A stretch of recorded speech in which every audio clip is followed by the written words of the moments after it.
جس قدر ہم اس عظیم شخصیت کے مشتاق ہیں کہ ہماری نگاہیں ان کے دیدار سے ٹھنڈی ہوں، صرف ہم ہی نہیں، ائمہ معصومین علیہم السلام بھی اللہم صلی علی محمد و آل محمد۔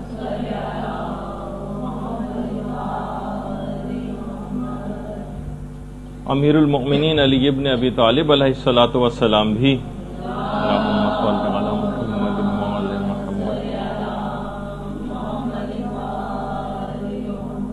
بہار الانوار کی 51ویں جلد میں مولا نے ایک سرد آہ کھینچی روایت میں، میں ان سے ملاقات کا کس قدر اشتیاق رکھتا ہوں۔ مولا کائنات ابو الائمہ وہ امام زمانہ سے ملاقات کے کس قدر شوقین تھے، اور ایک دفعہ تو اپنے دل کی طرف اشارہ کر کے مولا کائنات نے کہا تھا، اپنے دل کی طرف اشارہ کیا اور ایک آہ بھری کہ میں ان کو دیکھنے کا کس قدر مشتاق ہوں۔ اور کیوں نہ ہو، حقیقت یہ ہے کہ امام زمانہ اتنی عظمت رکھنے والی شخصیت ہے کہ باقاعدہ جیسا کہ آیت اللہ مستنبت نے اپنی کتاب القطرہ کے اندر لکھا ہے کہ حضرت خضر علیہ السلام کو آپ دیکھیے کہ کتنی بڑی قدر و منزلت کے حامل ہیں حضرت خضر، کہ حضرت موسیٰ جیسے نبی کی استادی کا شرف ان کو حاصل ہو رہا ہے، لیکن اتنی عظمت رکھنے کے بعد کہ موسیٰ جیسے نبی ان کی شاگردی میں جا رہے ہیں، ہم یہ دیکھتے ہیں کہ حضرت خضر حضرت حجت کے تابع اور ان کی رعیت میں سے۔ اس سے اس بات کا بھی اندازہ ہوتا ہے کہ حضرت حجت کی عظمت کس قدر زیادہ ہے۔ صرف یہی نہیں کہ حضرت حجت کی عظمت، بلکہ ان سے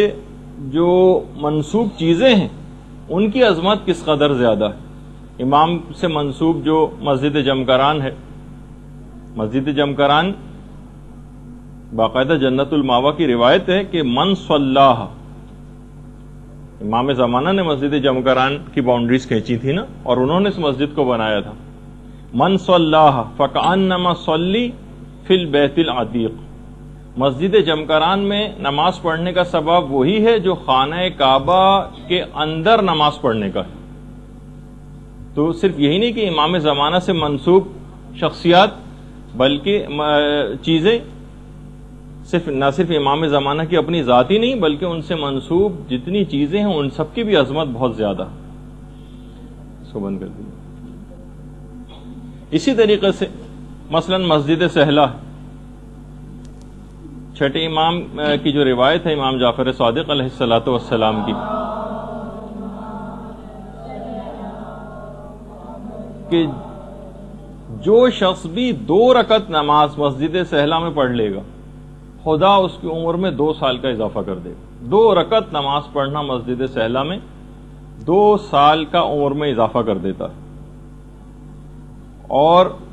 یہ ایک ایسے امام کا ہم ذکر کر رہے ہیں جس کے لیے باقاعدہ جملہ ہے زیارتوں میں، السلام علیک یا قطب العالم، یعنی جس پر کائنات کا پورا دار و مدار ہے وہ شخصیت، اس پر ہمارا سلام۔ السلام علیک یا امام المسیح، حضرت عیسیٰ کے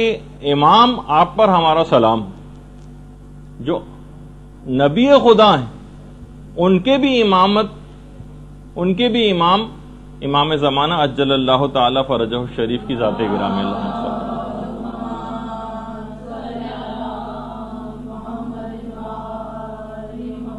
تو اب ہم سب اشخاص کی ذمہ داریوں میں سے ایک ذمہ داری ہے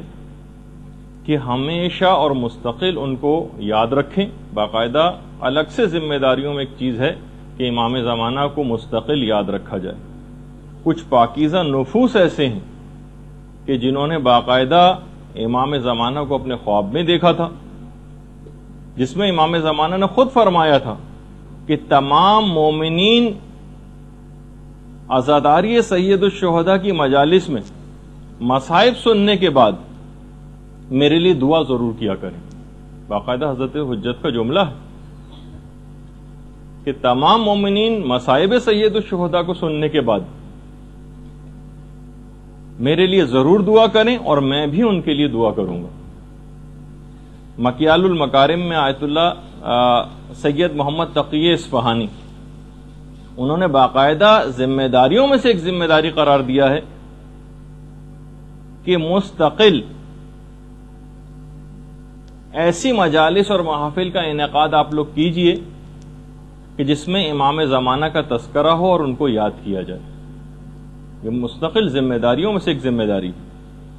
حضرت حجت خود ان تمام حالات سے جو اس وقت مومنین کے ساتھ جب سے حضرت حجت غائب ہیں تب سے لے کر آج تک پیش آ رہے ہیں، مستقل سخت غمگین اور محزون ہیں. شیخ محمد جعفر جوادی ایک عالم گزرے، انہوں نے جب امام زمانہ علیہ السلام کو خواب میں دیکھا تھا تو باقاعدہ امام سے سوال کیا تھا کہ مولا آپ کی اس کیفیت کے متعلق انہوں نے جب سوال کیا تو امام نے ایک جملہ 2 دفعہ فرمایا، میرا دل خون خون ہے، میرا دل خون خون ہے. یعنی ان تمام حالات سے خود امام زمانہ شدید غمگین اور محزون ہے. آقا سید محمد اسماعیل شرف ایک اور عالم گزرے ہیں، فرماتے ہیں کہ جب میں عتبات عالیہ کی زیارت سے مشرف ہوا اور حرم امام حسین علیہ السلام میں پہنچا، درود بھیج دیجئے محمد علیہ وسلم.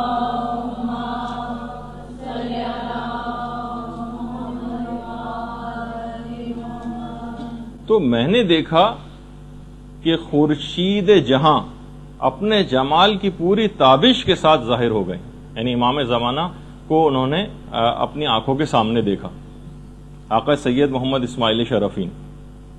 کہہ رہے میں والہانہ لپک کے امام کے پاس گیا اور پوچھا کہ آپ کون ہیں، حالانکہ دل کو یقین ہو چکا تھا کہ امام زمانہ ہے. تو اس وقت امام زمانہ نے ایک جملہ کہا، میں اس کائنات کا سب سے مظلوم ترین فرد ہوں. واقعی اگر آپ اس لحاظ سے دیکھیں کہ کب سے امام کی ذات اتنی سب مصائب کو دیکھتی آ رہی ہے اور شیعت کے اوپر، اپنے ماننے والوں کے اوپر اور اپنی اولادوں کے اوپر کیسے مظالم انہوں نے دیکھے ہیں، تو اب ہماری ذمہ داریوں میں سے ایک ذمہ داری یہ ہے کہ ہم اس امام کی معرفت کو تو ضرور حاصل کریں. ان کی معرفت حاصل کرنا یہ کوئی بہت عنقا چیز اور ایک ایسی چیز نہیں ہے کہ جس کو حاصل نہیں کیا جا سکے، یا فقط چند ہی دنیا کے اندر افراد ایسے ہوں گے جو امام زمانہ کی معرفت کو حاصل کر سکتے ہیں. نہیں، ہر شخص حاصل کر سکتا ہے. خود امیر المومنین علی ابن ابی طالب علیہ السلام فرماتے ہیں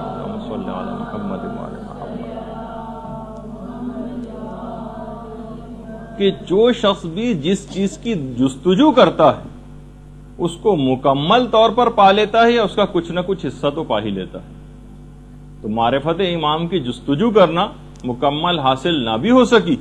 تو کچھ نہ کچھ حصہ تو اس کا ضرور حاصل ہو جائے گا. اچھا،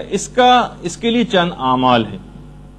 امام زمانہ کی معرفت کو حاصل کرنے کے لیے. امام کے دوسرے نائب خاص محمد ابن عثمان، ایک تو طریقہ انہوں نے بتایا ہے توجہ الیہ بالزیارہ، یعنی جو شخص بھی آپ کی زیارت جتنی دفعہ پڑھے گا، دیکھیے زیارت کیا ہے، امام زمانہ کے اوپر سلام، جتنی دفعہ وہ زیارت کرے گا اور امام کو سلام کرے گا اتنی ہی دفعہ جواب سلام کے لیے حضرت حجت اس کی طرف متوجہ ہوں گے. یہ جو روز آپ کو زیارت پڑھنے کا حکم ہے نا، اس کا ایک فلسفہ یہ بھی ہے کہ جتنی دفعہ آپ امام کا ذکر کریں گے، جتنی دفعہ ان کو سلام کریں گے، آپ کی طرف اتنا ہی زیادہ متوجہ ہوں گے، اور جتنے زیادہ وہ آپ کی طرف متوجہ ہوں گے اتنا ہی آپ کے قلب اور باطن کے اندر پاکیزگی پیدا ہوتی چلی جائے گی اور اتنی ہی زیادہ معرفت آپ کے اندر آتی چلی جائے گی. یہ ہے اس کا ایک فلسفہ کہ امام کی زیارت کو جو ہم اس طرح بے دلی کے ساتھ اور روا روی کے اندر پڑھ دیتے ہیں اور صرف الفاظ کی حد تک رہ جاتے ہیں، لیکن بہرحال ہمیں اس کے باوجود بھی ایک خاص انداز سے زیادہ ہم آگے بگڑنے بھی نہیں پاتے. لیکن اگر ہم واقعی دل سے اور معنی اور مفاہیم سے واقفیت رکھتے ہوئے ان زیارات کو پڑھیں تو یقیناً امام کی بار بار توجہ کی وجہ سے جب آپ زیارت پڑھیں گی تو اتنا ہی قلب اور باطن کے اندر صفائی پیدا ہوتی چلی جائے گی۔ اچھا، چند عبادات کے متعلق علماء نے کہا کہ اگر وہ انجام دی جائیں تو وہ حضرت حجت کی توجہ بہت زیادہ آپ کی طرف جذب ہوتی چلی جائے گی اور آپ کے اندر ایک غیر محسوس انداز میں تبدیلی آتی چلی جائے گی۔ 3 عبادات تو بالکل واضح ہیں جن کے متعلق امام نے فرمایا۔ نافلہ شب، نماز شب کا پڑھنا، جو جتنا زیادہ نماز شب کا پابند ہوتا چلا جائے گا خود بخود امام زمانہ کی ذات گرامی اس کی طرف متوجہ ہوتی چلی جائے گی، اتنی ہی زیادہ ان کی توجہات آپ کی طرف جذب ہوں گی۔ دوسری چیز زیارت جامعہ۔ زیارت جامعہ ایک ایسی چیز ہے کہ یہ بھی امام زمانہ کی توجہ کو آپ کی جانب جذب کرے گی۔ اور تیسری چیز ہے عبادت زیارت عاشورہ۔ محدث نوری نے جو پورا واقعہ جو بہت مشہور ہے، جسے میں ابھی پڑھنا نہیں چاہ رہا کیونکہ آپ لوگوں نے بہت دفعہ سنا، وہ بھی ہے کتابوں میں پڑھا ہوا ہے، سید رشتی کا۔ سید رشتی کا جو واقعہ ہے اس کے اندر امام نے 3 دفعہ ان تینوں عبادات کا خاص طور پر ذکر کیا تھا۔ نافلہ نافلہ نافلہ، یعنی تمہارے لیے لازم ہے کہ تم نماز شب پڑھو۔ جامعہ جامعہ جامعہ، تمہارے لیے ضروری ہے کہ زیارت جامعہ پڑھو۔ عاشورہ عاشورہ عاشورہ، تمہارے لیے لازمی ہے کہ تم زیارت عاشورہ پڑھا کرو۔ اور خود زیارت جامعہ کے متعلق تو امام زمانہ کا اپنا ہی ارشاد گرامی ہے کہ زیارت جامعہ ایک بہت ہی بہترین زیارت ہے، بہترین زیارات میں سے ایک ہے۔ اس کے علاوہ ایک اور عمل ہے کہ جو کہ حضرت حجت کی توجہ کو آپ کی جانب جذب کرے گا، اس کا نام ہے زیارت امین اللہ۔ زیارت امین اللہ وہ زیارت ہے جسے امام زمانہ نے خود پڑھا ہے، تو اس کو پڑھنے کی بہت زیادہ تاکید ہے۔ اور ایک اور بات خاص طور پر معرفت کے سلسلے میں کہ دیکھیے، یہ بھی جملہ ہے امیر المومنین علی ابن ابی طالب علیہ الصلوۃ والسلام کا، اللہم صلی علی محمد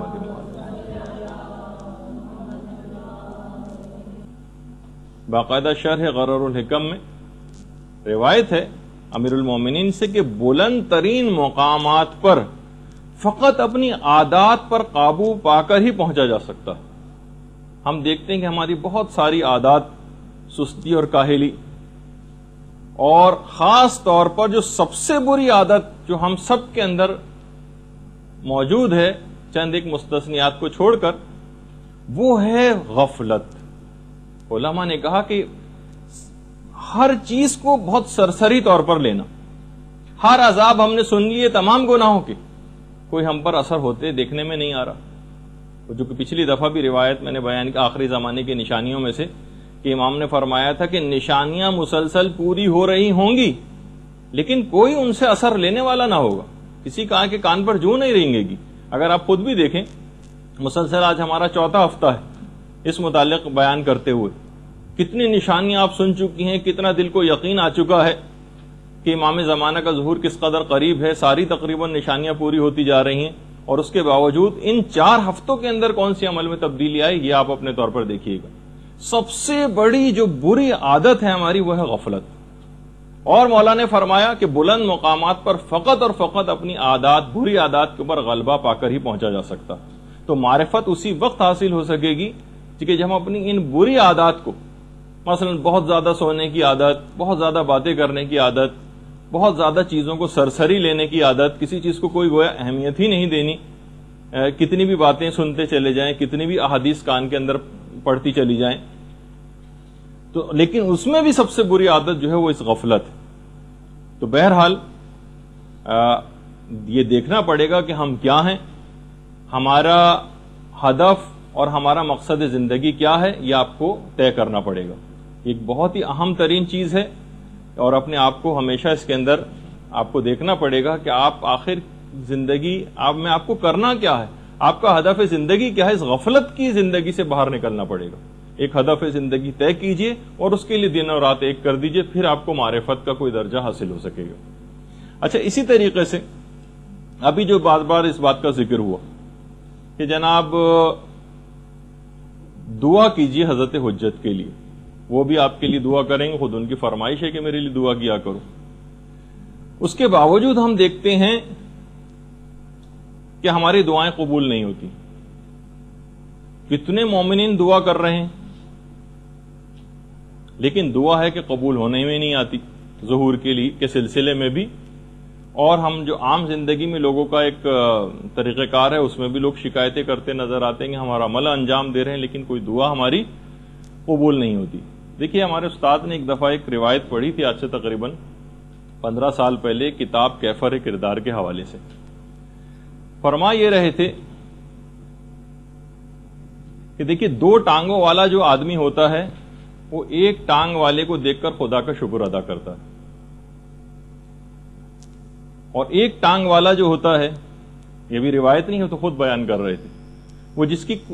دونوں ٹانگیں نہیں ہوتی ان کو دیکھ کر خدا کا شکر ادا کرتا ہے. تو کائنات کی جتنے بھی موجودات ہیں ان سب نے خدا کا ایک شکر ادا کیا.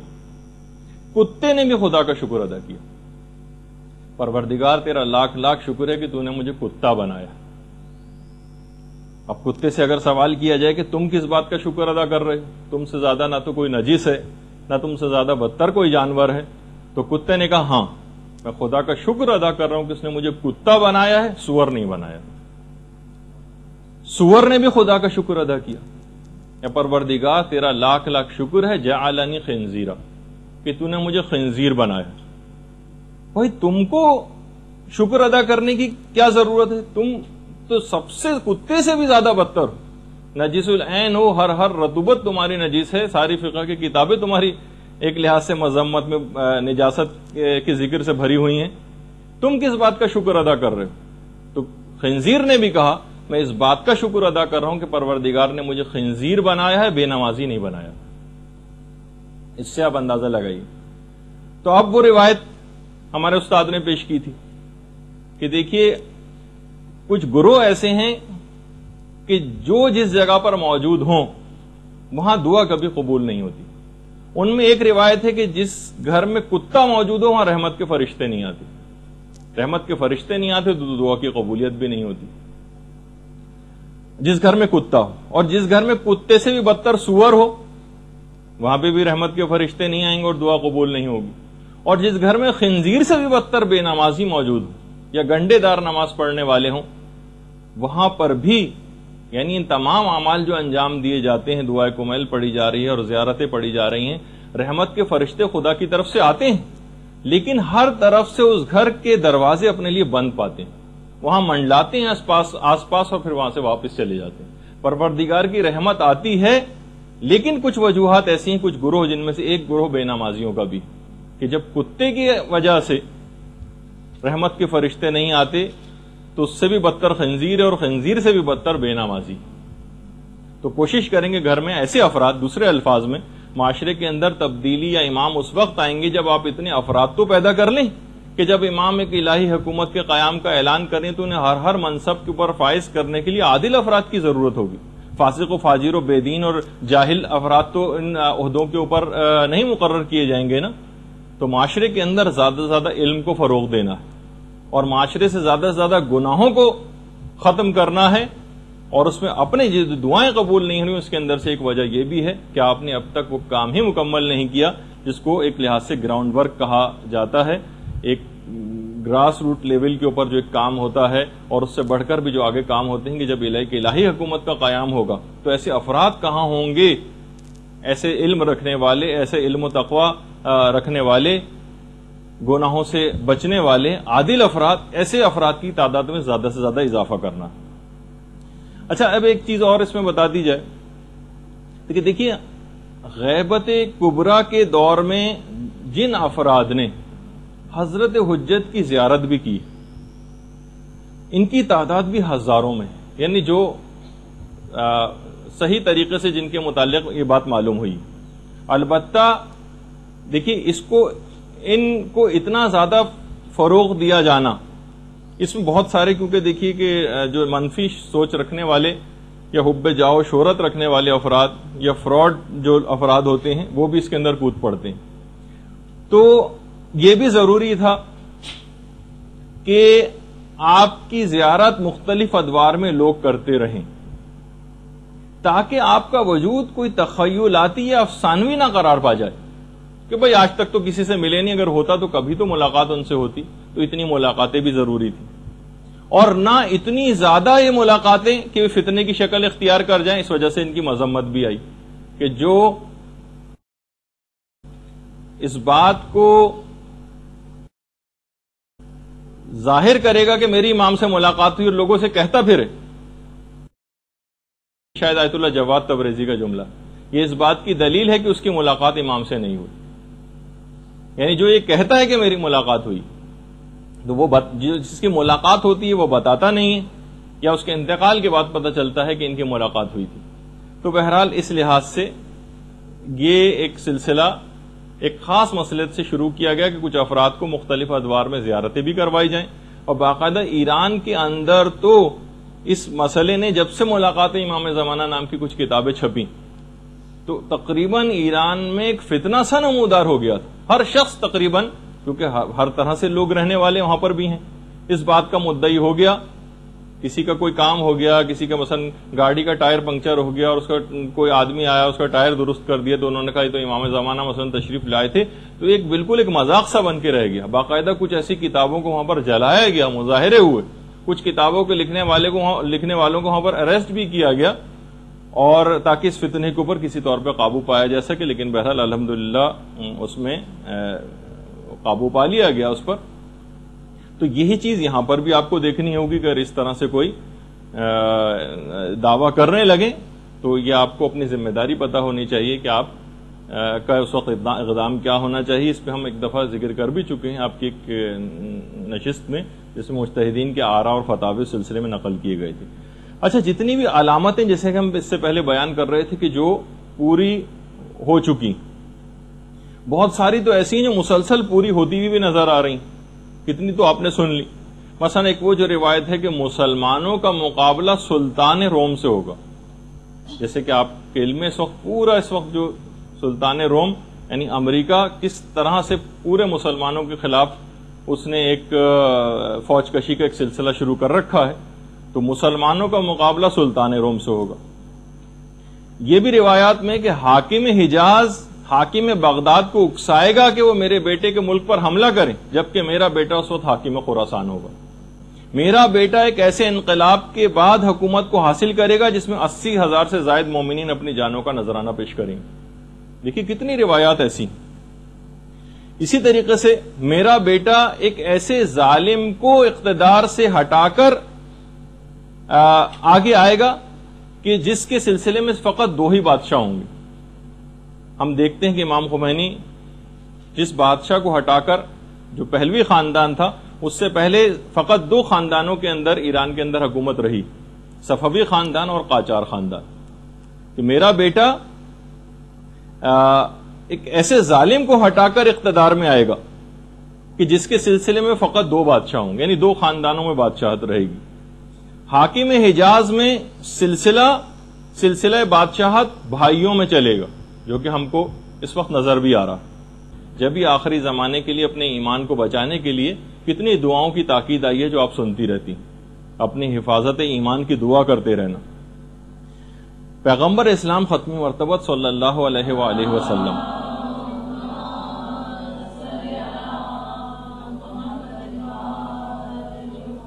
فرماتے ہیں اپنے صحابہ سے، ایک دفعہ پیغمبر نے فرمایا،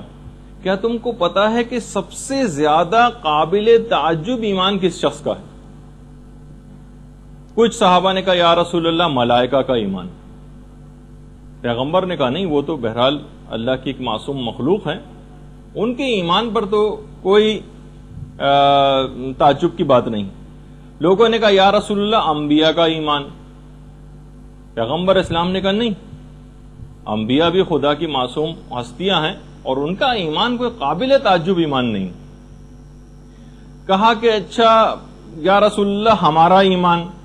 کہا کہ نہیں، تم تو میرے سامنے موجود ہو، تم مجھے دیکھ بھی رہے ہو، تمہارا ایمان بھی قابل تعجب نہیں. کہا کہ یا رسول اللہ پھر آپ ہی فرمائیے کہ کون سے ایسے افراد ہیں جن کا ایمان سب سے زیادہ قابل تعجب. کہا آخری زمانے میں آنے والے ان مومنین کا جنہوں نے نہ مجھے دیکھا ہوگا نہ میری اولاد کو،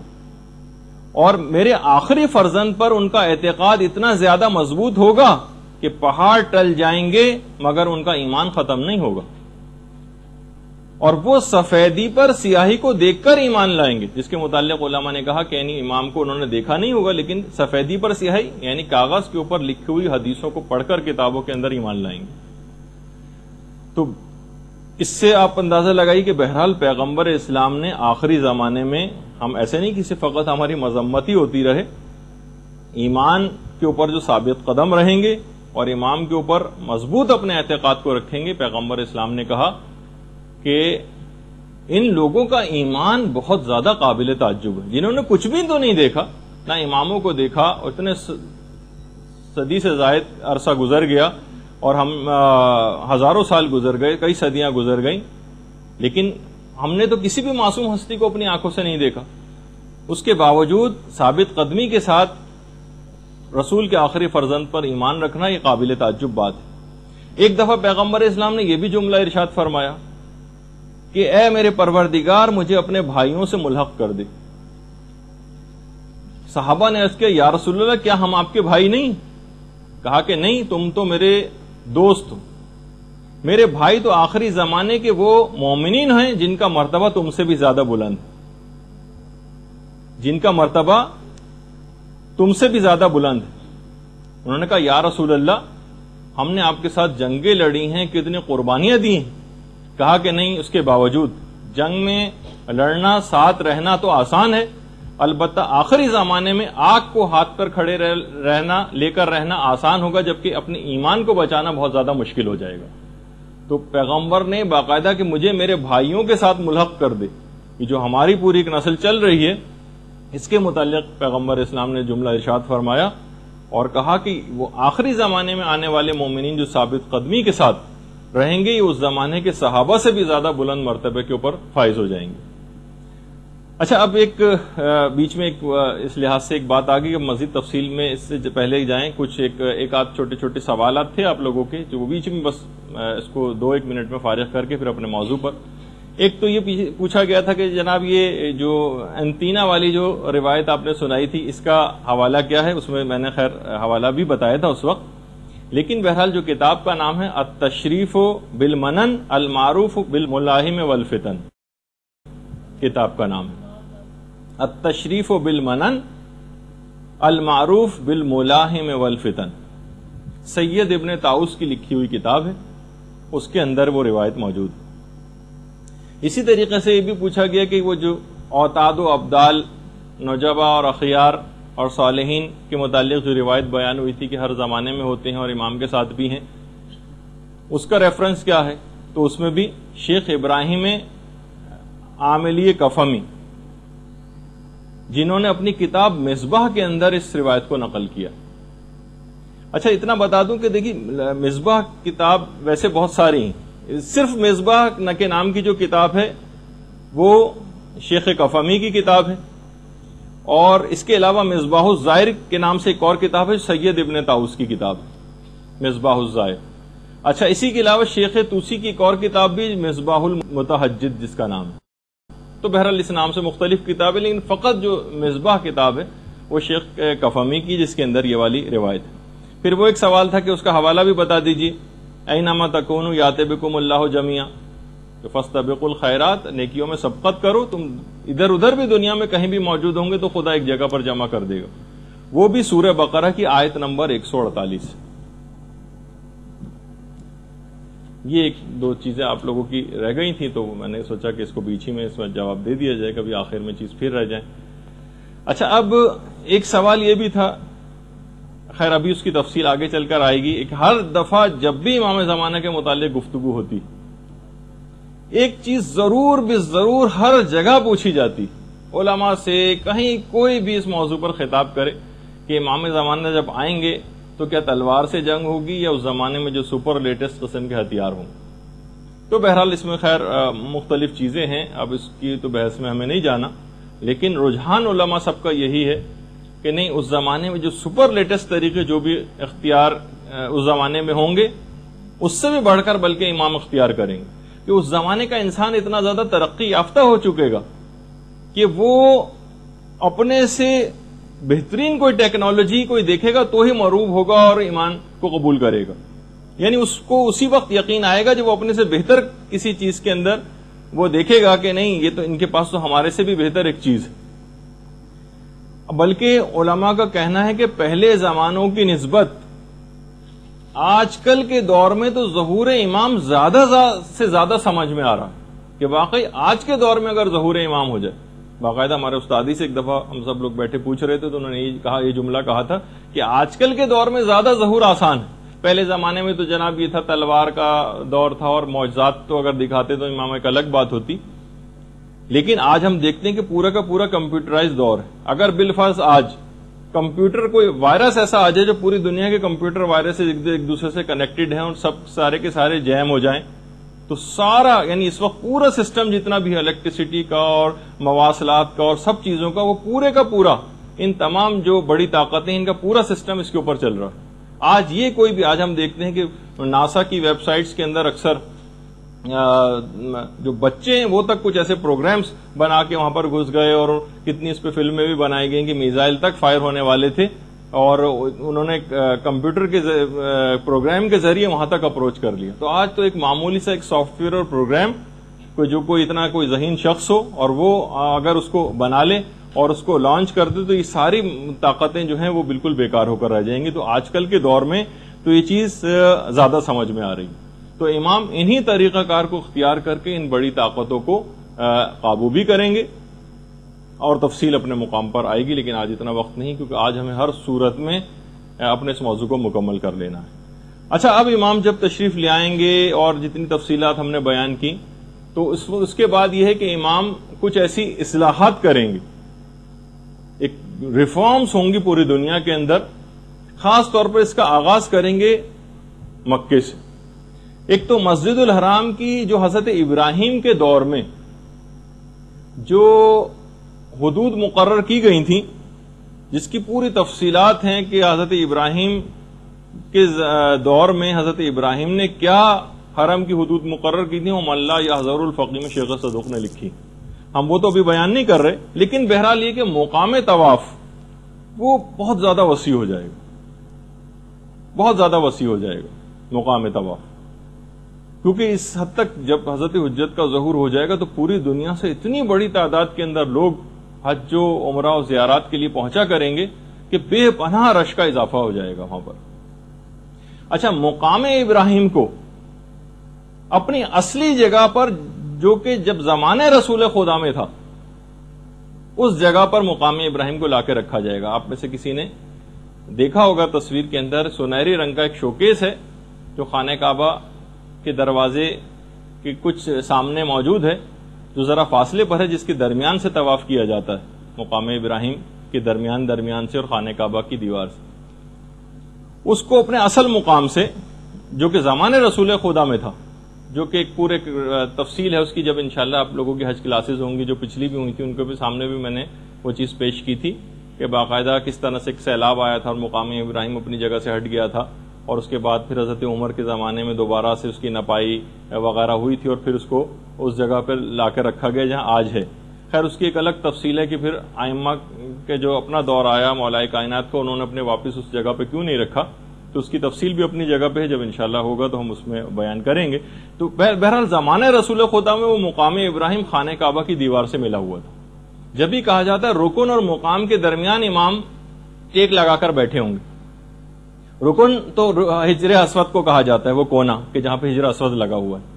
اور مقام ابراہیم تو مقام ابراہیم کی اصل جگہ تو وہیں جو خانہ کعبہ کی دیوار سے ملا ہوا تھا ورنہ امام کیسے پیٹ لگا کے بیٹھیں گے ورنہ تو مقام ابراہیم کافی دور ہے. تو بہرحال اس زمانے میں امام ایک تو مسجد الحرام کی وہ پرانی سابقہ حدود پہ اس کو لے کر جائیں گے اور اس کے علاوہ مقام ابراہیم کو اپنی اصل جگہ پر خانہ کعبہ کے ساتھ ملا کر رکھیں گے. رش اتنا زیادہ ہو جائے گا طواف کرنے والوں کا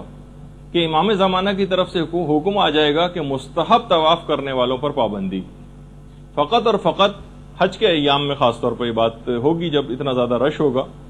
کہ ظاہر ہے کہ جو واجب طواف کرنے والے ہیں کہیں اس سے رہ نہ جائیں تو مستحب طواف کرنے کے اوپر پابندی لگا دی جائے گی۔ اسی طریقے سے جتنی بھی تفاسیر ہیں اس میں سے تفاسیر بالرائے یہ نکال دی جائیں گی، ان کو نکال کے پھینکا جائے گا تمام تفاسیر میں سے، تفسیر بالرائے جتنی کی گئی۔ تقریباً علماء نے کہا کہ رجال کی جتنی بھی کتب ہیں اس سے انسان بے نیاز ہو جائے گا، تمام قیاسی مسائل دفن ہو جائیں گے، فلسفے کے جتنی بھی فضول مباحث ہیں وہ سب ختم ہو کے رہ جائیں گے، اور تہذیب و ثقافت کے نام پر جو ایک مادر پدر آزادی کا جو تصور ہے یہ بھی امام زمانہ کی آمد کے بعد بالکل ختم ہو جائے گا۔ جتنے مسالک ہیں مسلک یہ سارے ختم ہو جائیں گے اور سب کے سب لوگ مومن کہلائیں گے۔ اچھا، اس زمانے میں جو ایک پوری تفصیل ہے کہ ہوگا کیا امام کے دور میں، جو افراد بے گھر ہوں گے ان کے متعلق یہ ہے کہ باقاعدہ امام کی طرف سے ایک اجازت عام ہوگی، جس کو جہاں جگہ ملے وہ قوانین کا احترام کرتے ہوئے اس جگہ پہ اپنے مکان کو بنا لے، اور جو مکان بنانے کی طاقت نہیں رکھتا ہوگا اس کے متعلق پھر یہ ہے کہ امام کی جو حکومت اسلامی ہوگی، عالمی حکومت، وہ خود ایسے افراد کو مکان بنا کر مہیا کرے گی۔ اس زمانے کے متعلق یہ ملتا ہے کہ قیمتیں جو ہیں مکانات کی، خاص طور پر وہ افراد کی جنہوں نے انویسٹمنٹ کرنے کے لحاظ سے مکانات کو خرید رکھا ہے، تو اس زمانے میں قیمتیں مکانات کی بہت زیادہ کم ہو جائیں گی، سوائے کوفے کے مکانات کی کہ اس کی ایک دارالحکومت ہونے کے لحاظ سے ایک الگ حیثیت ہوگی تو اس کی تو قیمت زیادہ ہوگی، لیکن جو اور جگہوں کے اوپر مکانات ہیں تو کیونکہ قیمتیں اسی وجہ سے بڑھتی چلی جاتی، تو جب ہر شخص کو حکومت کی طرف سے گھر ملے گا، عالمی حکومت کی طرف سے، اسلامی حکومت کی طرف سے، تو پھر خود بخود ان مکانات کی قیمتیں کم ہوتی چلی جائیں گی، لوگوں کے دلوں سے کینہ نکل جائے گا امام کی حکومت کے آنے کے بعد، اور ہر طرف فقط اور فقط خیر ہی خیر ہوگا۔ یہ بھی تفصیل ہے روایات میں کہ سڑکوں اور گلیوں میں جتنی بھی کھڑکیاں کھلتی ہیں گھروں کی ان کو بھی بند کر دیا جائے گا، سڑکوں اور گلیوں کی طرف جو کھڑکیاں کھلتی ہیں ان کو بند کر دیا جائے گا، اور جتنے بھی روڈز ہیں یہ تقریباً ہر روڈ جو مین روڈز ہوں گی وہ 120 فٹ چوڑی کر دی جائیں گی، اور گلیوں کے اندر جتنی بھی رکاوٹیں اور ڈنڈے کھڑے کیے جاتے ہیں ان سب کو بھی ہٹا دیا جائے گا۔ اچھا، اسی طریقے سے روایات میں یہ بھی ہے، اس کو ہم ظاہر ہے کہ اپنے الفاظ میں بیان کر رہے ہیں، کہ سڑکوں پر کھلنے والے جتنے گٹر ہیں یہ ان کو بھی بند کر دیا جائے گا۔ بہار الانوار کی 52ویں جلد کے اندر پوری ایسی اصلاحات کا بھی تذکرہ کیا گیا ہے۔ پانچویں امام محمد باقر علیہ الصلوۃ والسلام فرماتے ہیں کہ جس نے بھی ظہور امام کو پا لیا، جس نے بھی ظہور امام کو پا لیا، جو بیمار ہوگا وہ تندرست ہو جائے گا، جو کمزور ہوگا وہ طاقتور ہو جائے گا۔ ابھی بیمار تندرست کیسے ہوگا یہ آگے چل کے بات آنے والی، کمزور طاقتور ہو جائے گا۔ اسی طریقے سے امام علوم کو ظاہر کریں گے۔ روایت میں یہ ہے کہ 27 جو علوم ہیں، یعنی اب تک ان 27 میں سے فقط 2% علوم جو ہیں یہ لوگوں کے سامنے آئے، ابھی جو 25 جو ریمیننگ ہیں یہ امام زمانہ کی آمد کے بعد امام خود ظاہر کریں گے ان 25 حصے علوم کے، یعنی علوم کے جو 27 حصے ہیں حضرت آدم سے لے کر اب تک دنیا میں فقط 2 حصے تقسیم کیے گئے، 25 حصوں کو امام خود آ کر ظاہر کریں گے۔ جب 25 کو امام خود آ کر ظاہر کریں گے تو اتنی زیادہ جینیٹک انجینئرنگ کے اندر دنیا ایک کمال پر پہنچ جائے گی، جس پہ اب ہم کلوننگ کے لحاظ سے صرف بات کرتے ہیں خالی، ورنہ جینیٹک انجینئرنگ کے اوپر جتنا کام ہو رہا ہے اب یہ لگتا ہے کہ جو ہر تقریباً جو بیماری اس کے جو کوڈنگ اور ڈی کوڈنگ کا مسئلہ ہے وہ سب کے سب پتہ چل جائیں گی تو دنیا سے بیماریوں کا خاتمہ ہو جائے گا۔ جینیٹک انجینئرنگ ایک بڑے کمال کے اوپر پہنچ جائے گی تو بیماریاں بھی خود بخود ختم ہو جائیں گی۔ اسی طریقے سے امام کے دور میں جتنے بھی فیصلے ہوں گے عدالتوں کے وہ تمام کے تمام بلا گواہی ہوں گے، امام اپنے علم سے فیصلہ کریں گے، اور بالکل جس طریقے سے حضرت خضر کے فیصلے ہیں، جس طریقے سے مثلا حضرت داؤد اور حضرت سلیمان کے فیصلے ہیں کہ وہ بھی بغیر گواہی کے فیصلے کیا کرتے تھے اپنے علم نبوت سے، اس کے ذریعے امام بھی فیصلے کریں گے، یعنی امام فیصلے کرنے کے لیے شہادتوں کا انتظار نہیں کریں گے کہ کچھ گواہ لائے جائیں اور اس کے بعد پھر جو ظاہری قوانین ہیں ان کے مطابق عمل کرتے ہوئے، نہیں، گواہوں کا کوئی انتظار نہیں ہوگا۔ اچھا اب ایک سوال یہ ہوتا ہے کہ چلیں امام کے پاس اگر فیصلے آئیں تو امام تو علم امامت سے فیصلے کر لیں گے، تو پوری دنیا کے جتنے بھی مقدمات ہیں کہ اس کے سارے فیصلے امام بنفس نفیس کیا کریں گے؟ نہیں، امام کے اور نمائندے بھی تو ہوں گے نا. تو آخر پھر یہ کس طرح سے ہوگا کہ وہ کس طرح سے بغیر گواہی کے فیصلے کیا کریں گے؟ تو یہ بھی ہے روایات کے اندر باقاعدہ غیبت نعمانی میں روایت ہے، چھٹے امام سے بھی یہ بات پوچھی گئی تو امام نے کہا کہ دیکھو کہ ہر علاقے کا ایک گورنر ہوگا، جب اس کے پاس معاملات جائیں گے تو روایت میں ہے کہ اس علاقے کے گورنر کے پاس اس کے تمام معاملات اس کے کفِ دست میں ہوں گے، اس کے کفِ دست میں. یعنی جب بھی کوئی معاملے کو وہ مبہم پائے گا تو وہ اپنی ہتھیلی کو دیکھ لے گا، اس میں حقیقت لکھی ہوئی نظر آ جائے گی. اب اس میں کئی احتمالات علماء نے نقل کی کہ آخر ٹھیک ہے کہ امام اگر بنفس نفیس ان کی ذات گرامی اگر وہ فیصلے کرتی تو بات سمجھ میں آتی، لیکن پوری دنیا کے ہر معاملے کو تو امام نہیں نمٹائیں گے، ہر مقدمے کو. تو کچھ علماء نے کہا کہ اگر جو ان کے ہر علاقے کا جو ایک نمائندہ امام کا ہوگا اس کے معاملات اس کے کفِ دست میں ہوں گے، اور جب کسی معاملے کو مبہم پائے گا وہ اپنی ہتھیلی کو دیکھے گا اور اس کے بعد پھر اس کو وہ امر واضح ہو جائے گا. اب علماء نے کہا کئی احتمالات ہیں. پہلا احتمال تو یہ ہے کہ ہو سکتا ہے یہ سب باتیں بطور اعجاز ہوں، معجزے کے طور پر ایسی قوت عطا کر دی جائے امام کے ان نمائندگان کو. دوسرا علماء نے کہا ہو سکتا ہے، اب ہم قیاس آرائی کر سکتے ہیں، ہو سکتا ہے انٹرنیٹ کی طرح سے ہدایات کا یا رابطے کا وہ ذریعہ امام سے ہو، کوئی بھی جدید طریقہ. اور اب تو یہ چیز زیادہ نظر آنے لگی، پہلے تو جناب لیپ ٹاپ ہوتے تھے، اب پام ٹاپ بھی آ گئے، یعنی جو سمجھے صرف ہتھیلی کے اندر، یا آپ یہ میسیجنگ سسٹم جو آپ کے پاس موبائلوں کے اندر ہے، موبائل فونز کے اندر، اس کے اندر بھی یہی بات ہوتی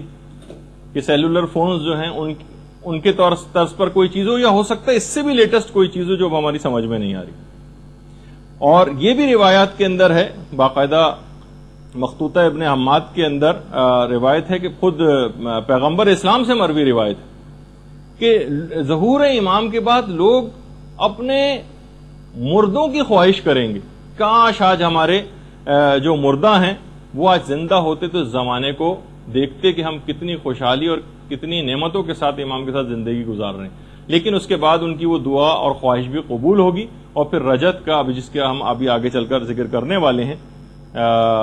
اچھا اتنا اور بتا دیا جائے، اس کی بھی تفصیل علماء نے بتائی کہ حضرت موسیٰ کا جو عصا ہے نا، یہ اصل میں جنت کا ایک درخت ہے، آس، اس کی ایک شاخ ہے، اس کی شاخ ہے. جنت کا درخت ہے آس، الف مدزبر آ اور سین. حضرت جبریل نے مدین میں جب حضرت موسیٰ پہنچے تھے اس وقت ان کو یہ لا کر دیا تھا.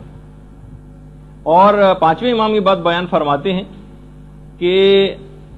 سب سے پہلے اس عصا کو حضرت آدم کو دیا گیا تھا، کہ جو حضرت موسیٰ کا عصا تھا نا پہلے حضرت آدم کے پاس تھا، اور اس کے بعد ان کے پاس سے ہوتا ہوتا ہوتا حضرت موسیٰ کے پاس آیا، اور اس کے بعد پیغمبر اسلام تک پہنچا، اور اس کے بعد امام فرماتے ہیں کہ پیغمبر اسلام کی وساطت سے ہم تک پہنچا ہے، اور یہ اب بھی ویسا ہی سرسبز ہے جس طرح سے روز اول میں اس کو کاٹا گیا تھا. اچھا یہ بھی ہے، چھٹے امام بیان فرماتے ہیں، ایک راوی ہے یعقوب سے کہ کیا تم کو پتا ہے کہ حضرت قائم جب ظہور کریں گے تو ان کے پاس کون سی قمیض وہ پہنے ہوئے ہوں گے؟ اس نے کہا نہیں مولا مجھے آپ بیان فرمائیے. تو چھٹے امام اپنے گھر کے کمرے کے اندر گئے، وہاں سے ایک صندوق لے کر آئے، اور صندوق کو چھٹے امام نے کھولا تو اس کے اندر سے پیغمبر اسلام کی قمیض وہ نکالی. اللہم صلی علی محمد وآل محمد. اس قمیض کی جو آستین تھی اس کے اوپر خون لگا ہوا تھا، جو جنگ احد میں جب پیغمبر اسلام کے دندان مبارک شہید ہوئے تھے تو وہ خون پیغمبر اسلام کا اس قمیض کے اوپر لگا تھا. اس وقت جب ظہور کا وقت ہوگا تو پیغمبر اسلام کی یہ خون آلود قمیض یہ حضرت حجت پہنے ہوئے ہوں گے جو جنگ احد میں جس پر خون لگا تھا. راوی کہتا ہے یعقوب کہ میں نے اس قمیض کو لیا، اس کو بوسہ دیا، اور اس کے بعد پھر چھٹے امام نے اس قمیض کو بہت اچھے طریقے سے تہہ کیا، صندوق کے اندر رکھا، اور پھر دوبارہ اس کو رکھ کر آئے. اچھا یہ جو ایک تو پیغمبر اسلام کی ایک یہ اس طرح کی قمیص پہنی ہوگی، ایک پیراہن ہوگا، ایک اور لباس جو کہ حضرت یوسف کا ہوگا. وہ بھی روایت میں اکمال الدین و اتمام النعمہ میں شیخ صدوق نے اس کو نقل کیا ہے، اور مفضل ابن عمر اس کے راوی، کہ امام نے پوچھا کہ تم کو پتا ہے کہ جو حضرت یوسف کی قمیص تھی وہ کیسی تھی؟ کہا کہ راوی نے کہا نہیں. تو پھر امام نے اس کی تفصیل بتائی کہ جس وقت حضرت ابراہیم کو آگ کے اندر پھینکا جا رہا تھا اس وقت جبرائیل وہ قمیض لے کر آئے تھے اور حضرت ابراہیم کو وہ قمیض پہنائی تھی، اور جس سے وہ محفوظ رہے، اور اس آگ کی جو اس سے پہلے کی حدت تھی اور اس کے بعد جب وہ آگ ٹھنڈی ہو گئی تھی تو اس کی سردی سے بچانے کے لیے بھی وہ قمیض جو حضرت جبریل نے ان کو پہنائی تھی، جس کی وجہ سے حضرت ابراہیم محفوظ بھی رہے تھے. پھر حضرت ابراہیم کا جب وقت وفات قریب آیا تو انہوں نے اس قمیض کو حضرت اسحاق کے بازوؤں کے اوپر باندھ دیا تھا، ان کے ایک بازو پر باندھ دیا تھا بطور تعویذ، اور انہوں نے پھر حضرت یوسف کے بازو پر حضرت اسحاق کے واقعے کے بعد حضرت یوسف کی جب ولادت ہوئی تھی تو اس وقت حضرت یعقوب نے ولادت کے وقت حضرت یوسف کے بازو پر اس قمیض کو باندھ دیا تھا. مفضل نے پوچھا کہ مولا پھر وہ قمیض آج کل کہاں ہے؟ امام نے فرمایا جو اس بات کے اہل ہیں قمیض ان کے پاس محفوظ ہے، اور اس کے بعد وہ قائم آل محمد کے پاس وہ قمیض پہنچ جائے گی. اللہم صلی علی محمد و آل محمد. اور اس بات کا یقین رکھو کہ جو کچھ بھی انبیاء ما سلف کے پاس تھا وہ سب کا سب حضرت حجت کے پاس ہے. اور باقاعدہ جو شیخ حر عاملی انہوں نے اثبات الہدات میں اس بات کو لکھا ہے، جو مولا کائنات کی بھی روایت ہے کہ جب حضرت خاتم تشریف لائیں گے تو ان کے پاؤں میں حضرت شیس علیہ السلام کی نالین مبارک ہوگی. اچھا، اب خواتین کے کردار کے حوالے سے بھی پچھلی دفعہ بات ہوئی تھی، اس میں نے بہرحال دو الگ الگ روایتیں، ایک روایت میں 50 خواتین کا تذکرہ ہے جو شاید پچھلی دفعہ بھی میں نے بتایا تھا، لیکن ایک اور روایت میں 13 خواتین کا تذکرہ بھی آیا ہے. اور اس بات الہدات میں شیخ حر عاملی نے وہ والی روایت لکھی کہ جس میں کہا گیا کہ جو کام زمانے رسول خدا میں عورتیں انجام دیا کرتی تھیں وہی زمانے حضرت حجت میں بھی انجام دیں گی. اور دیگر جتنی بھی حکومتیں اس وقت ہوں گی جو باطل حکومتیں ہیں، پانچویں امام یہ فرماتے ہیں کہ امام کے قیام کے بعد جتنی باطل حکومتیں یہ ساری کی ساری معدوم ہو جائیں گی، ختم ہو جائیں گی. باقاعدہ منتخب الاثر میں آیت اللہ صافی گلپائگانی نے بھی ان روایات کو لکھا ہے. اچھا، اس کے علاوہ جیسے کہ ابھی آپ نے سنا کہ جو مختلف وہ ہوں گی کہ 120 فٹ یا 60 ہاتھ کے قریب روڈ چوڑی ہو جائیں گی، بلکہ روایت میں یہاں تک ہے کہ اس قدر روڈز بنانے میں امام کا اہتمام اس قدر ہوگا کہ اس کے راستے میں اگر کوئی مسجد بھی آئی، کیونکہ بہت ساری ایسی جگہوں پر بھی مسجدیں قائم ہو جاتی ہیں جو غصبی زمینیں ہوتی، کوئی مسجد بھی آئی تو اس کا بھی خیال نہیں کیا جائے گا اور اس مسجد کو بھی گرایا جائے گا. اور خاص طور پر جو پیدل چلنے والوں کے لیے پیڈسٹرین اسٹریٹس جو ہوتی ہیں وہ تعمیر کی جائیں گی. اور مساجد کی جتنی بھی ظاہری زیب و زینت ہے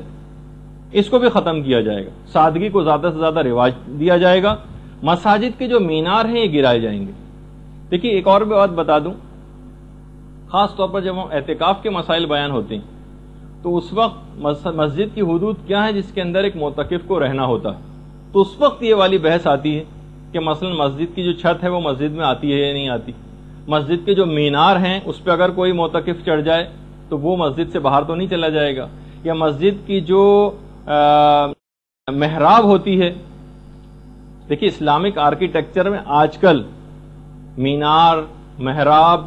یہ ایک باقاعدہ حیثیت اختیار کر گئی اور لوگ اس کو سمجھتے ہیں کہ شاید یہ کوئی اسلامی چیز ہے. ٹھیک ہے، کوئی حرام تو نہیں ہے بہرحال محراب بنانا، لیکن مساجد کے اندر جو محراب جہاں پہ پیش امام کھڑا ہوتا ہے اور اس کے آگے ایک دروازہ ہوتا ہے، یہ اصل میں ظالم بادشاہوں نے ایک سلسلہ قائم کیا تھا جن کو اپنے اوپر دوران نماز حملوں کا خطرہ ہوتا تھا کہ کبھی ایسی صورتحال پیش آ جائے تو وہ دروازے سے آگے کے دروازے سے نکل کر باہر چلے جائیں. تو اس وقت یہ چیز آتی ہے کہ کوئی شخص مسجد کی محراب میں چلا جائے، مسجد کے مینار پر چڑھ جائے یا مسجد کی چھت پر چلا جائے تو وہ مسجد میں شمار ہوگا یا نہیں ہوگا، ایک بحث ہے. تو بہرحال مساجد کے جتنے مینار ہیں یہ گرا دیے جائیں گے اور عقلی سطح اتنی زیادہ اس زمانے کے لوگوں کی بلند ہو جائے گی کیونکہ امام باقی جو 25 حصے ہیں علوم کے ان کو ظاہر کریں گے کہ گھر کی جو پردہ نشین عورتیں ہیں یہ مقدمات کے فیصلے کیا کریں گی، اور یہ تمام علوم جو ہیں یہ لوگوں کے اوپر تقسیم کیے جائیں گے، لوگ بالکل کامل الایمان ہو جائیں گے، اور جیسے کہ میں نے ابھی آپ سے ذکر کیا کہ دل جو ہیں وہ کینے سے خالی بھی ہو جائیں گے۔ علامہ امینی نے باقاعدہ اس کو لکھا ہے۔ اس زمانے میں جب حضرت حجت کی حکومت قائم ہوگی تو روایات میں یہ بھی ملتا ہے کہ اس زمانے میں جو خرید و فروخت ہوا کرے گی وہ کرنسی نوٹ کے بجائے درود کے ذریعے ہوگی۔ اللہم صلی علی محمد وعلی محمد۔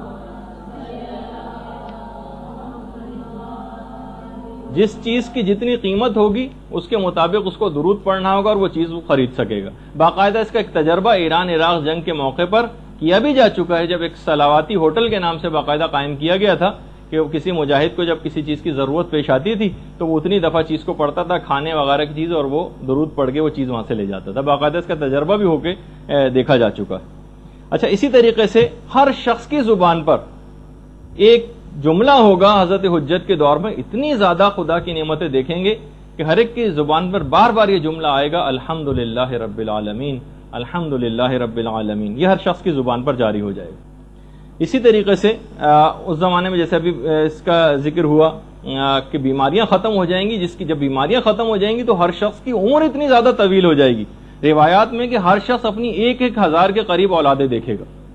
1,000 وہ اپنی اولادیں دیکھ سکے گا، اتنی زیادہ اس زمانے میں، کیونکہ بالکل بیماریاں ہی ختم ہو جائیں گی تو عمریں بہت زیادہ طویل ہو جائیں گی۔ اور جو عقلوں کی جہاں تک بات آئی ہے، یہ بھی روایات کے اندر ہے کہ حضرت حجت مومنین کے سروں کے اوپر اپنے ہاتھ کو رکھیں گے جس سے ان کی عقلیں کامل ہو جائیں گی، اور ہر شخص تقریباً 40 افراد کے برابر جو ہے وہ طاقت کو حاصل کرے گا۔ خود حضرت حجت کی جو جسمانی طاقت ہے اس کے متعلق بھی روایت میں بڑا تذکرہ آیا ہے کہ ابھی وہ میں بتاتا ہوں، لیکن عام مومنین کے حوالے سے بھی کہ ان کے دل بہت زیادہ مضبوط ہو جائیں گے، جو کام ان کے ماننے والے شروع کریں گے جب تک اس کو ختم نہ کر لیں گے جب تک چین سے نہیں بیٹھیں گے۔ حضرت حجت کی بھی جو ظاہری طاقت ہوگی، یعنی جو عام جسمانی طاقت ہوگی کہ بڑے سے بڑے درخت کو ایک ہاتھ سے اکھاڑ کر پھینک دیں گے، پہاڑوں میں جا کر اگر حضرت حجت آواز دیں زور سے تو پہاڑوں کے پتھر ٹوٹ کے گرنے لگیں گے۔ یعنی اگر آپ دیکھیں واقعی روایات کے اندر، پھر باقاعدہ مفضل نے چھٹے امام سے ایک روایت بھی نقل کی کہ جس میں امام نے فرمایا کہ آپ کے حضرت حجت کے دور میں باقاعدہ اعلان ہو جائے گا کہ جس شخص کے ذمے بھی اگر کوئی قرض موجود ہے، جس کے بھی ذمے اگر کوئی قرض ہے تو وہ ہمارے پاس آئے، چاہے اس کا رائی کے دانے کے برابر قرضہ ہو یا ایک پہاڑ کے برابر، اس کا قرض حضرت حجت خود ادا کریں گے۔ اچھا، اسی طریقے سے خود حضرت حجت کا جو رہن سہن اس دور کے اندر ہوگا، روایت میں یہ بھی ہے، 8ویں امام سے روایت ہے، امام علی رضا علیہ الصلوۃ والسلام سے،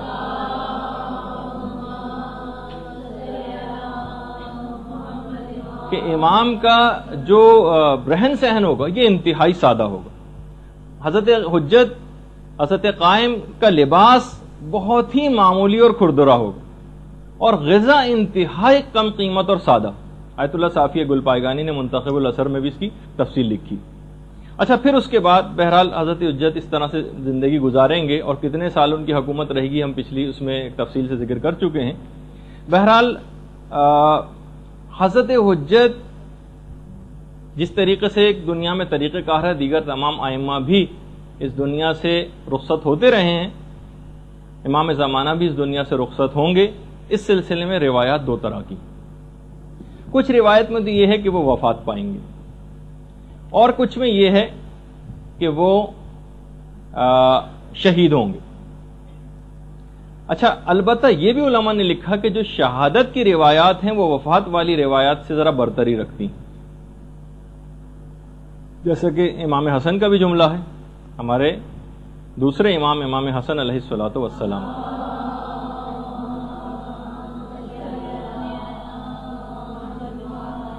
کہ ہم تمام امام یا تو زہر سے قتل ہوں گے یا پھر شہید ہوں گے۔ روایات میں یہ ہے کہ جب 70 سال تقریباً پورے ہو جائیں گے تو قبیلہ بنی تمیم کی ایک عورت جس کا نام سعیدہ ہوگا، سعاد نہیں، سین عین یہ دال ہے، سعیدہ، یہ ایک درخت کے اوپر بیٹھی ہوگی بہت بڑا سا پتھر لے کے، اور جب حضرت حجت وہاں سے گزریں گے تو ان کے اوپر اس پتھر کو پھینکے گی، جس کے نتیجے میں حضرت حجت شہید ہو جائیں گے۔ روایات میں بھی کہ اس عورت کی جو شکل و صورت ہے اس کی ظاہری حالت مردوں کی طرح سے اس کی داڑھی ہوگی اس عورت کی۔ اچھا، لیکن یہ والی جو روایت ہے، اچھا ابھی کچھ ہی عرصے پہلے ایک بات بڑی مشہور بھی ہوئی تھی آیت اللہ بہجت کے حوالے سے، کہ جب وہ زارو قطار رو رہے تھے اور لوگوں نے اسے دریافت کیا تھا تو لوگ کہتے ہیں کہ انہوں نے اپنے گریے کا وجہ بیان کی کہ وہ عورت پیدا ہو چکی ہے جو حضرت حجت کو شہید کرے گی۔ اب بہت ساری جب ہم نے اس کا ویسے جب اس کی تحقیق کی اور وہاں کے علماء قوم سے پوچھا تو اکثر نے تو کہا کہ حضرت آیت اللہ بہجت کے حوالے سے جو باتیں ہم کراچی سے سنتے ہیں وہ خود ہم حضرت بہجت کے سامنے رہتے ہوئے بھی ہم کو سنائی نہیں دیتی، کہ بعض اوقات اس قسم کی باتیں کہ ہمیں وہاں سے سننے میں آتی ہیں کہ یہ حضرت آیت اللہ بہجت نے یہ بات کہی یا انہوں نے یہ عمل کیا ہے، یہ ہمیں وہاں سے پتہ چلتا ہے کراچی سے۔ تو بہرحال بعض اوقات بہت سی چیزیں اس طرح کی مشہور ہو جاتی ہیں جو پھر پھیلتی چلی جاتی ہیں معاشرے کے اندر۔ اب میں اس روایت کا پہلے بتا دیتا ہوں۔ اب یہ والی بھی جو روایت ہے اس کے متعلق سید محمد صدر جو ہیں انہوں نے تاریخ بعد الظہور ایک کتاب لکھی ہے، اس کے اندر بھی اس بات کو کہا ہے کہ یہ جو روایت ہے اصل میں یہ الزام الناصب میں سید علی حائری یزدی علامہ یزدی نے نقل کی، اور روایت بھی اس طرح سے نقل نہیں کی بلکہ کہا کہ روایت میں اس طرح سے آئے، نہ انہوں نے کوئی حوالہ لکھا ہے اس روایت کا، نہ کس کتاب کے اندر ہے یہ روایت عورت کے ذریعے امام زمانہ کی شہادت کی، تو یہ ناقابل اعتبار یہ روایت ہے۔ تو لیکن بہرحال جو چیز بالکل یقینی ہے وہ یہ ہے کہ بہرحال کی شہادت کی روایت، اب یہ والی روایت اگرچہ ضعیف ہے لیکن امام کسی بھی اور وجہ سے جس کا تذکرہ معتبر روایت سے ثابت نہیں ہے، ہو سکتا ہے کہ امام شہید ہوں یا وفات پائیں، لیکن علماء نے کہا کہ وفات اور شہادت کی جو روایتیں ہیں اس میں شہادت کی روایت ذرا زیادہ برتری رکھتی ہیں۔ اچھا، پھر اس کے بعد جب امام بہرحال شہید ہو جائیں گے یا وفات پا جائیں گے تو پھر بلکہ ان کی وفات سے بھی کچھ پہلے مظلوم کربلا امام حسین علیہ الصلوۃ والسلام تشریف لائیں گے۔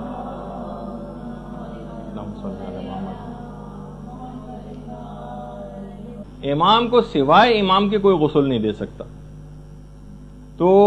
روایات میں یہ ہے کہ امام حسین یہ جن کی رجت ہوگی جس کا بھی ہم تذکرہ کرنے والے ہیں، سب سے پہلی رجت امام حسین علیہ السلام کی ہوگی جو تمام شہدائے کربلا اور 70 انبیاء کے ساتھ تشریف لائیں گے دوبارہ۔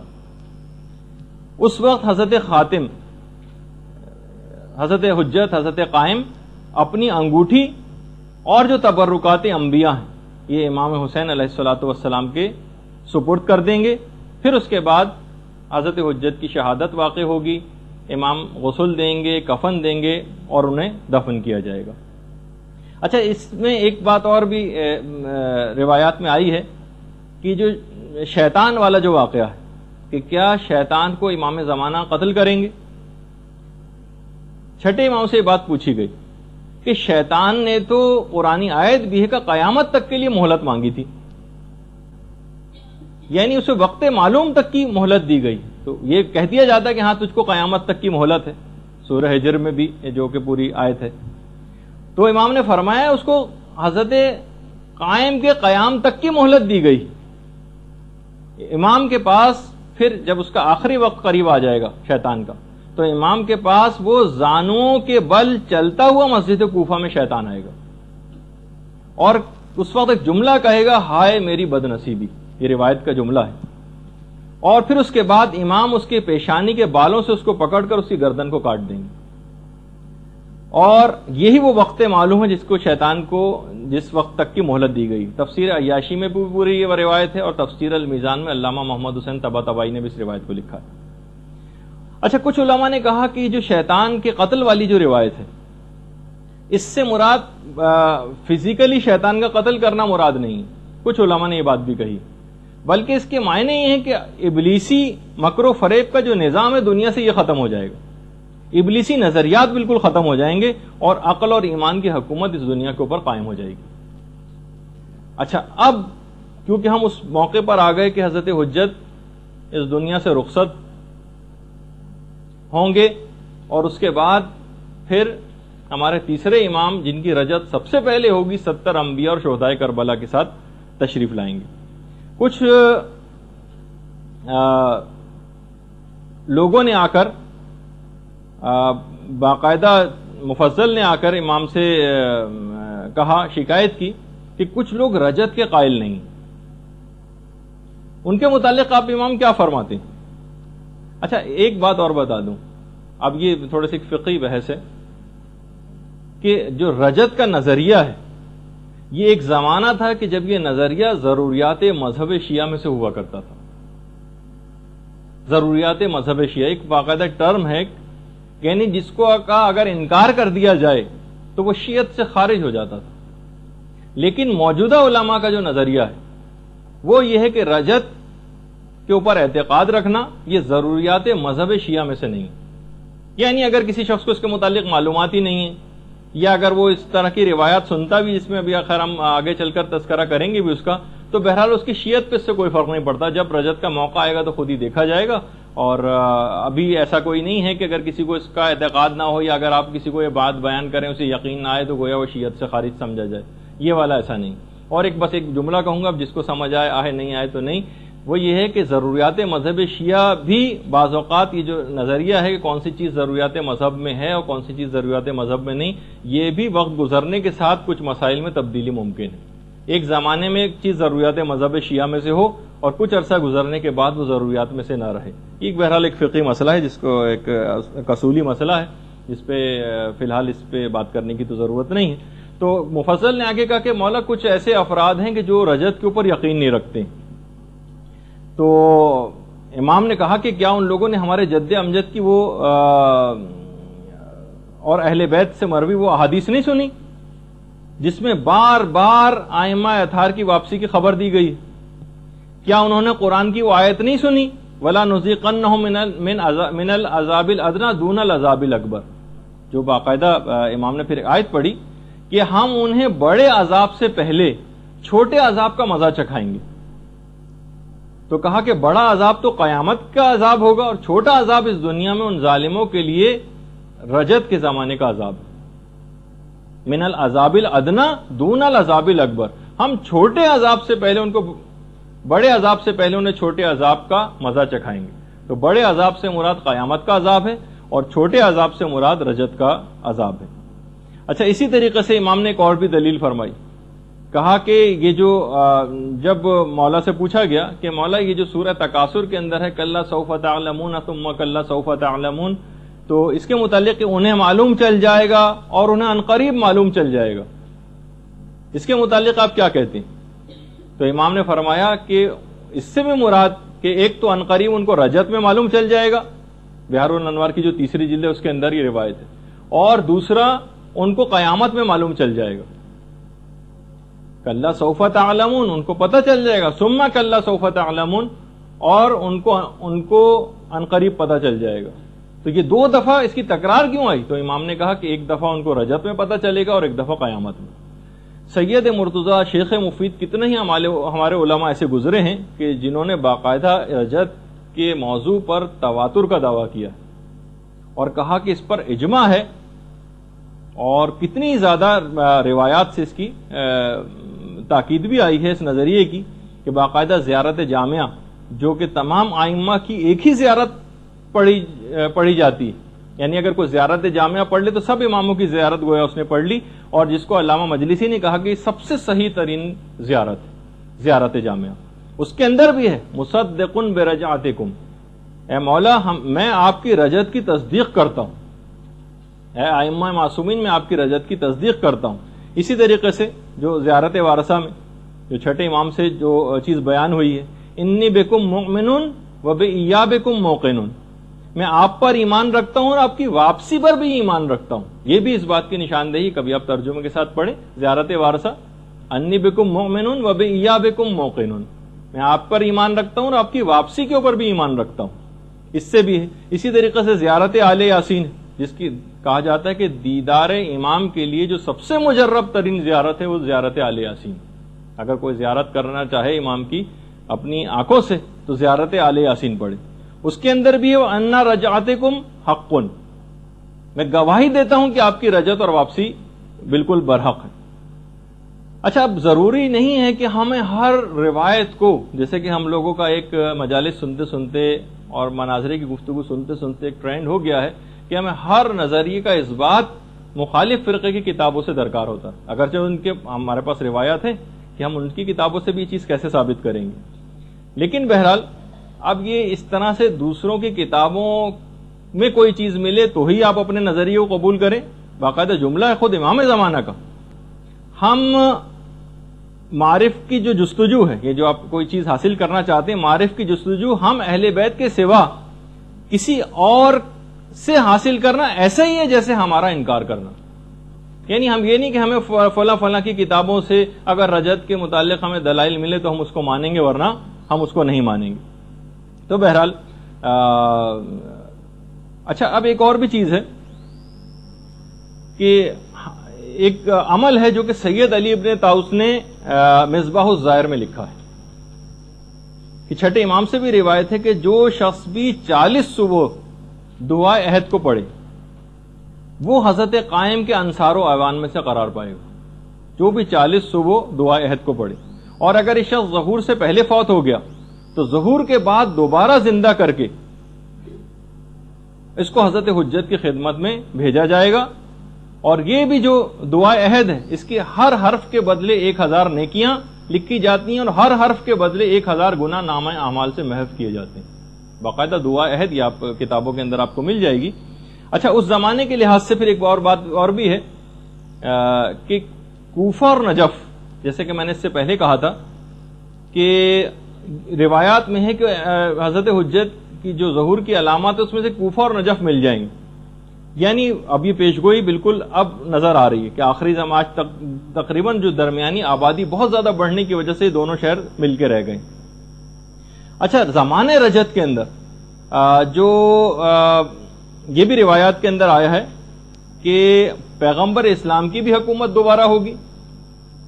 تقریباً 50,000 سال پیغمبر اسلام کی حکومت ہوگی، اور 44,000 سال مولا کائنات علی ابن ابی طالب علیہ الصلوۃ والسلام کی حکومت ہوگی۔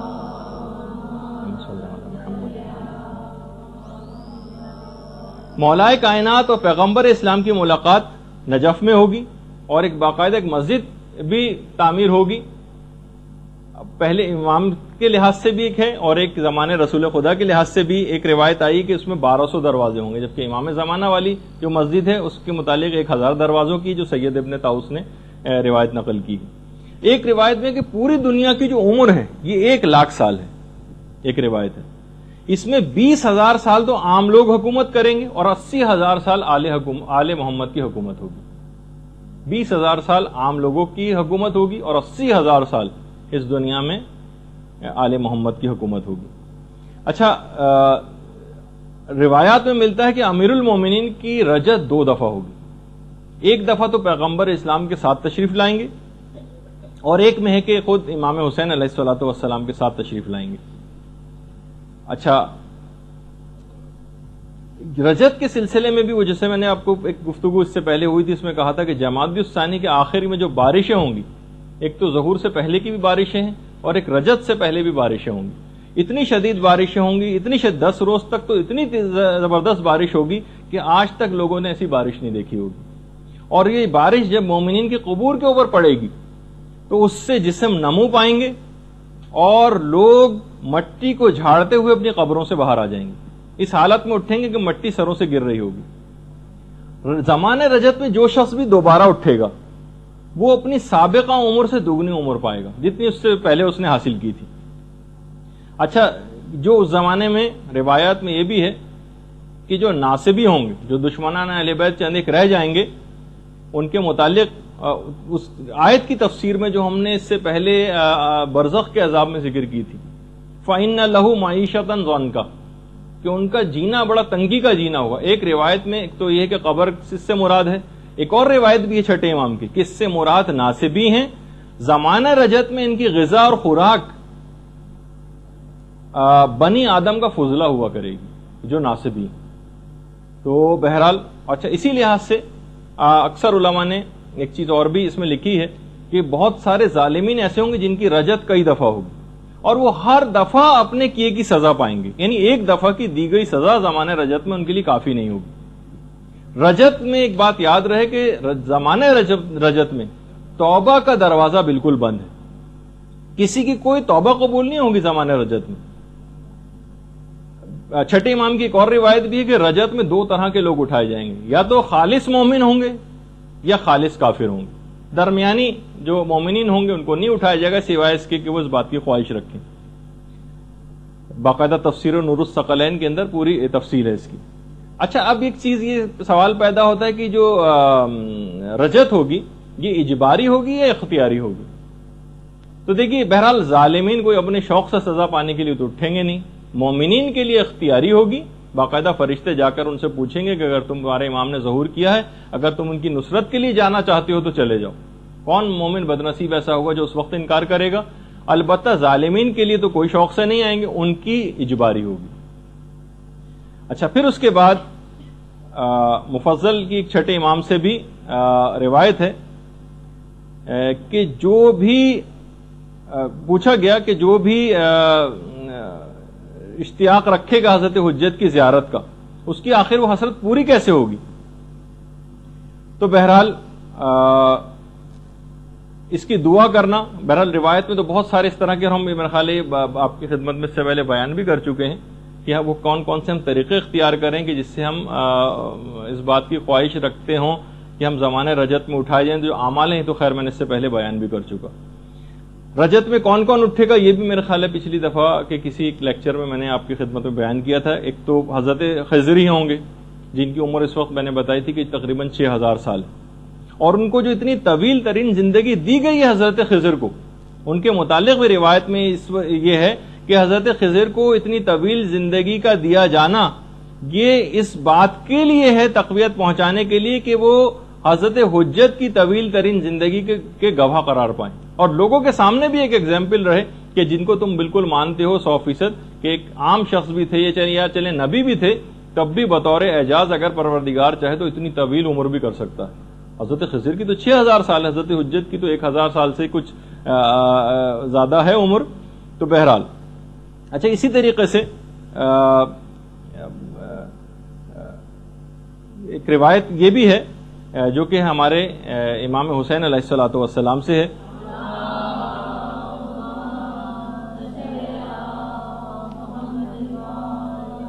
کہ میں وہ پہلا شخص ہوں گا کہ جس کے لیے زمین شگافتہ ہوگی. اچھا, اس کے علاوہ سلمان فارسی بھی اٹھائے جائیں گے زمانے رجت میں, ان کا بھی روایت میں تذکر آیا ہے. مقداد کا بھی تذکر آیا ہے, جابر بن عبداللہ انصاری کا بھی تذکر آیا ہے, حضرت ابو دجانہ انصاری کا بھی تذکر آیا ہے. دیکھیے حضرت ابو دجانہ ان کے متعلق ملتا ہے کہ جنگ احد میں سب لوگ چھوڑ کر چلے گئے تھے پیغمبر اسلام کو سوائے مولا کائنات کی اور ابو دجانہ کی. پیغمبر نے کہا تھا ابو دجانہ بیعت میں نے تمہاری گردن سے اٹھا لی, تم بھی اگر جانا چاہو تو چلے جاؤ, اور جہاں تک رہی بات علی کی تو وہ تو مجھ سے اور میں ان سے ہوں, لیکن میں تم پر سے اپنی بیعت کو اٹھاتا ہوں. ابو دجانہ نے کہا یا رسول اللہ ایسا ہرگز نہیں ہوگا, کیا آپ چاہتے ہیں کہ میں آپ کی بیعت کو چھوڑ کر اور اپنی زوجہ اور اپنی اولاد کے پاس چلا جاؤں جو خود ایک دن مرنے والے ہیں؟ کیا آپ چاہتے ہیں کہ میں آپ کی بیعت کو گردن سے اتار کر اپنے گھر کی طرف چلا جاؤں جو ایک دن ویران ہونے والا ہے؟ کیا آپ چاہتے ہیں کہ میں آپ کی بیعت کو چھوڑ کر اپنے اس مال و دولت کی طرف چلا جاؤں جو خود ایک دن فنا ہونے والا ہے؟ یا میں آپ کی بیعت چھوڑ کر اس موت کی طرف چلا جاؤں جو خود ایک دن مجھ تک پہنچ کر رہے گی؟ اس کے بعد بہرحال لڑے ابو دجانہ, اور اس کے بعد شہید ہوئے زخموں سے چور ہو کر. تفسیر نور الثقلین میں اس کا پورا واقعہ ہے. تو حضرت ابو دجانہ انصاری یہ زمانے رجت کے اندر اٹھائے جائیں گے. اسی طریقے سے حضرت مفضل ابن عمر چھٹے امام کے جو صحابی, خود چھٹے امام کہتے ہیں مفضل تم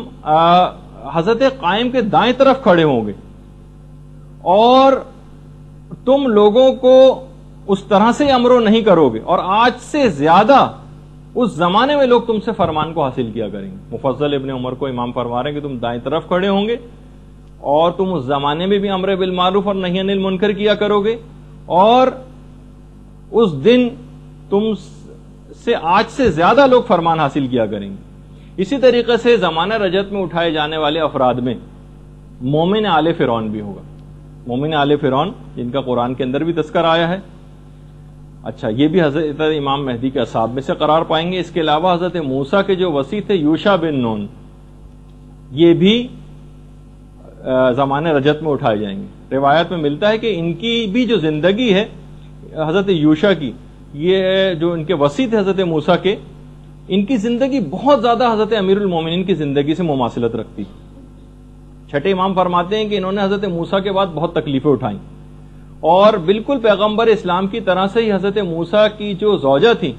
ان کو کچھ منافقین نے اس بات کے لیے تیار کیا کہ وہ حضرت یوشع کے ساتھ جنگ کریں, اور جنگ ہوئی. بہرحال حضرت یوشع کو اس میں فتح نصیب ہوئی, اور حضرت شعیب کی جو بیٹی تھی یہ اصل میں حضرت موسیٰ کی زوجہ تھی. یہ جب گرفتار ہو کر لائیں تو حضرت یوشع نے ان کو معاف کر دیا. البتہ ایک بات اور بھی کہی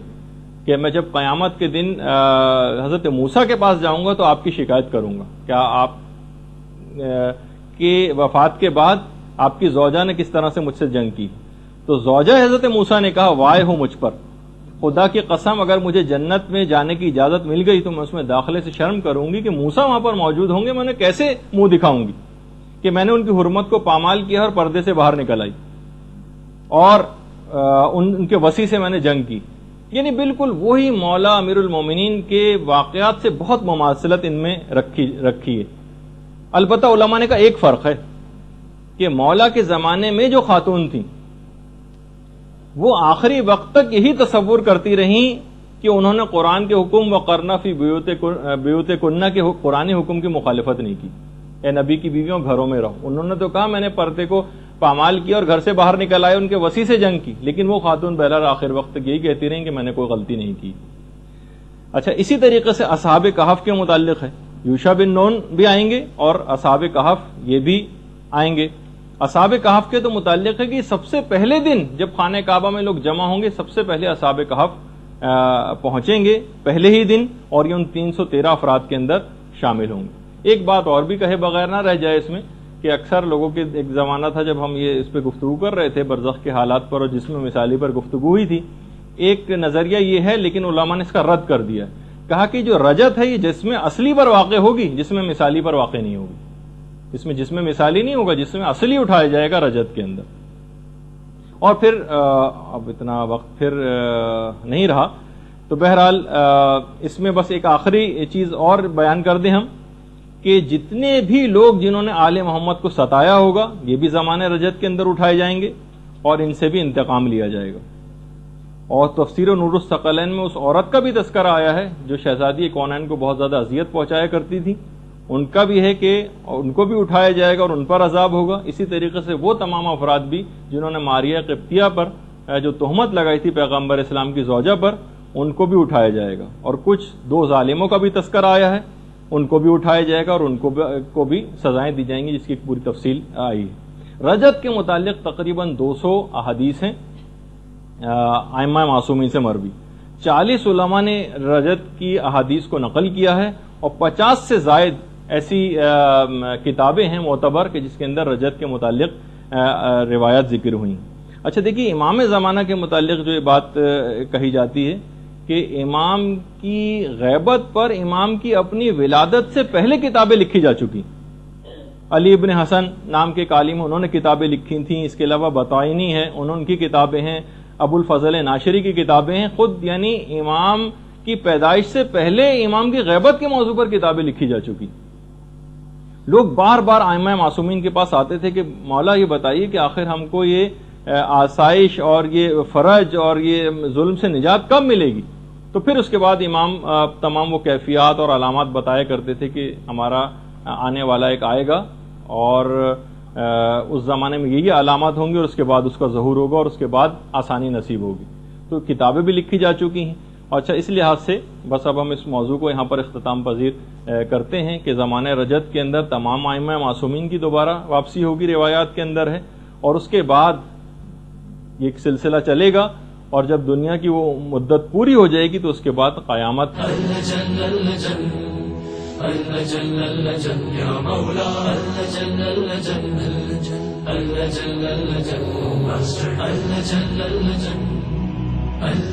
يا صاحب السماء اللجن